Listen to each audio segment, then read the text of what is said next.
सुप्रभात प्यारे बच्चों। आज हम टैगोर बाल निकेतन पब्लिक स्कूल से आपको कक्षा तीसरी पाठ 7 बड़ा कौन कराएंगे। आइए शुरू करते हैं हम आज का अपना उप विषय बड़ा कौन, जो कि आपकी कक्षा तीसरी की हिंदी साहित्य की पुस्तिका में उपलब्ध है।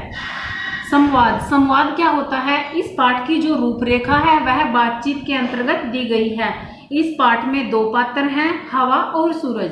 प्रस्तावना में देखिए क्या कहा गया है।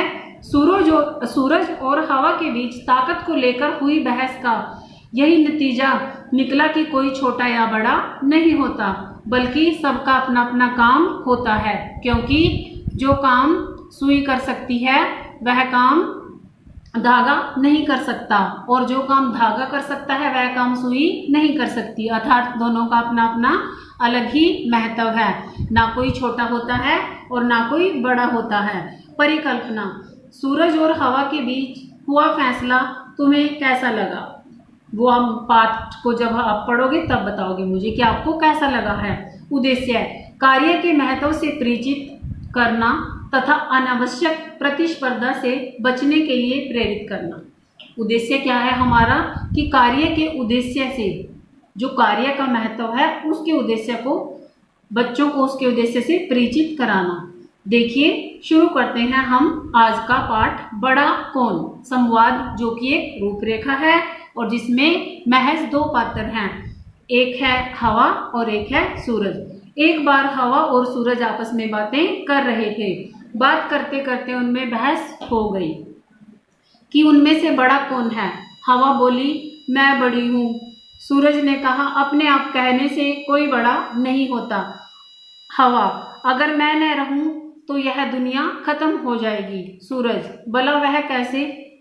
हवा, सबको सांस लेने के लिए मेरी जरूरत पड़ती है। हवा ने बताई अपनी उपयोगिता कि जब किसी को सांस लेना होता है, सारे संसार में सभी मनुष्य क्या करते हैं? मेरे द्वारा ही सांस लेते हैं। मेरे बिना क्या वे मर नहीं जाएंगे? अगर मैं नहीं चलूंगी, नहीं बहूंगी तो क्या होगा? जो सांस लेने वाले मनुष्य हैं वो मर जाएंगे। सूरज, यह तो ठीक है, मगर इससे यह तो साबित नहीं होता कि तुम मुझसे भी बड़ी हो। अब सूरज को भी अपने अंदर घमंड आ गया और सूरज ने कहा, ऐसा थोड़ी है कि अगर तुम्हारे बिना इंसान मर जाते हैं तो कोई मेरी इंपॉर्टेंस नहीं है क्या? मेरा महत्व नहीं है?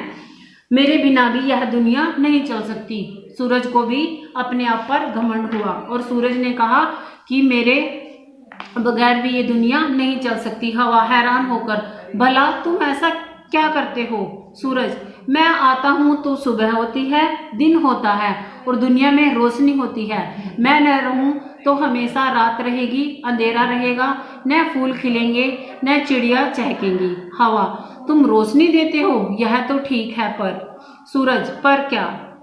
जब सूरज ज्यादा निकलते हैं तब क्या होता है? सवेरा हो जाता है, दिन निकल आता है, और जब छिपते हैं तो रात हो जाती है।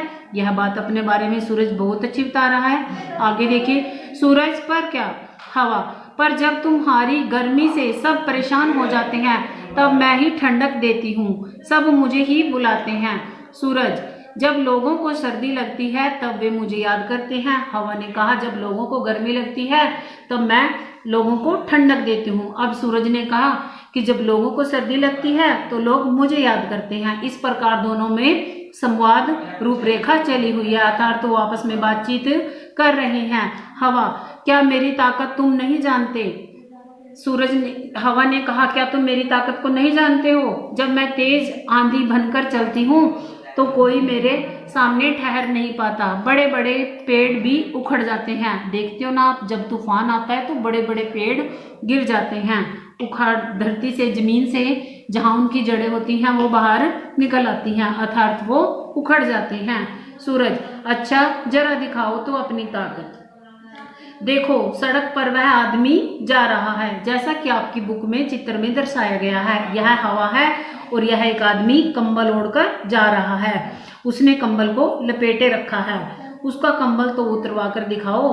हवा, अभी लो, यह कौन सी बड़ी बात है? हवा ने कहा, यह तो मैं भी कर देती हूँ, यह कौन सी बड़ी बात है? हवा तेज आंधी की तरह चलने लगी। हवा जितनी तेज चलती, आदमी अपना कंबल उतना ही कसकर पकड़ लेता। आखिर हवा थक गई और सूरज से बोली, उस आदमी ने तो कंबल को बहुत अच्छे से पकड़ रखा है, मैं नहीं उतरवा सकती। अंततः जो हवा थी उसने अपनी हार मान ली। अब हवा ने कहा, तुम उतरवा कर दिखाओ। सूरज, लो देखो। अब सूरज ने कहा, लो देखो मैं इस व्यक्ति का कंबल कैसे उतरवा देता हूँ। सूरज तेज चमकने लगा, गर्मी तेज और तेज होने लगी। जब बहुत गर्मी लगने लगी तब आदमी ने अपना कंबल उतार दिया, क्योंकि उस आदमी को बहुत गर्मी लग रही थी। और जब हवा तेज लगी उसने अपने कंबल को कसकर इसलिए पकड़ रखा था ताकि उसका कंबल हवा में उड़ ना जाए। आदमी ने अपना कंबल उतार दिया। यह देखकर हवा को शर्म आ गई। अब हवा को क्या फील हुआ? हवा को महसूस हुआ कि यह तो मैं गलत बोल रही थी। हवा ने कहा, सूरज भाई आप ही मुझसे बड़े हो, अतः आपकी जीत हुई। सूरज, नहीं। हवा ने तो क्या मान लिया था कि जो सूरज है वह जीत गया, क्योंकि उसने उस आदमी का कंबल उतरवा दिया।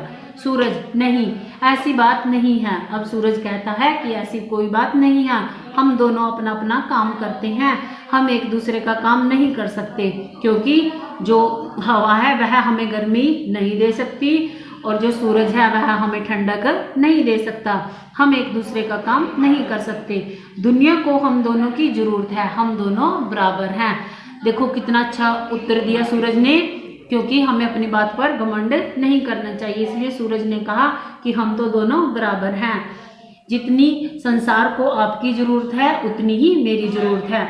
हवा, धन्यवाद सूरज भाई, आपने ठीक ही कहा कि सब अपना अपना काम करते हैं, इसलिए काम में कोई छोटा या बड़ा नहीं होता। आज की हमारी शिक्षा क्या थी कि कोई भी काम करने से मनुष्य छोटा या बड़ा नहीं होता, और सभी छोटी से छोटी वस्तुओं और बड़ी से बड़ी वस्तुओं का अपना अपना महत्व होता है।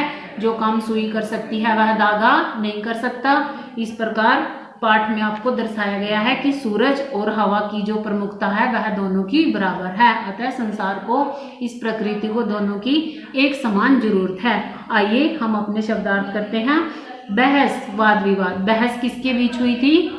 सूरज और हवा के बीच। साबित, साबित का अर्थ होता है सिद्ध करना। रोशनी, प्रकाश। ठंडक, शीतलता। शर्म, लज्जा। खत्म, समाप्त। हैरान, आश्चर्यचकित। परेशान, दुखी। ताकत, शक्ति। जीत, विजय। आइए पाठ से बताओ, बहस की शुरुआत किसने की? आपने मेरे से पाठ की अभी वीडियो सुनी है, ध्यान से देखिए। तो बताओ बहस की शुरुआत किसने की? देखिए, बहस की शुरुआत, एक बार हवा और सूरज आपस में लड़ रहे थे। बात करते करते उनमें बहस हो गई कि उनमें से बड़ा कौन है। हवा के बिना प्राणी क्यों मर जाएंगे? क्योंकि जो हवा है उसके द्वारा हम सांस लेते हैं और सांस लिए बिना हम जीवित नहीं रह सकते। लोग हवा को कब बुलाते हैं? जब लोगों को बहुत गर्मी लगती है तब लोग हवा को बुलाते हैं, ताकि हवा आकर उनको शीतलता और ठंडक प्रदान करे। यह आपका अभ्यास है पाठ 7 का, बड़ा कौन, जिसकी रूपरेखा संवाद लेखन में थी, बातचीत में थी, हवा और सूरज। इसका अभ्यास आप घर पर बैठकर खोजेंगे। अच्छे से आपको इस पाठ की घर बैठकर प्रैक्टिस करनी है। घर पर रहें, स्वस्थ रहें। धन्यवाद प्यारे बच्चों।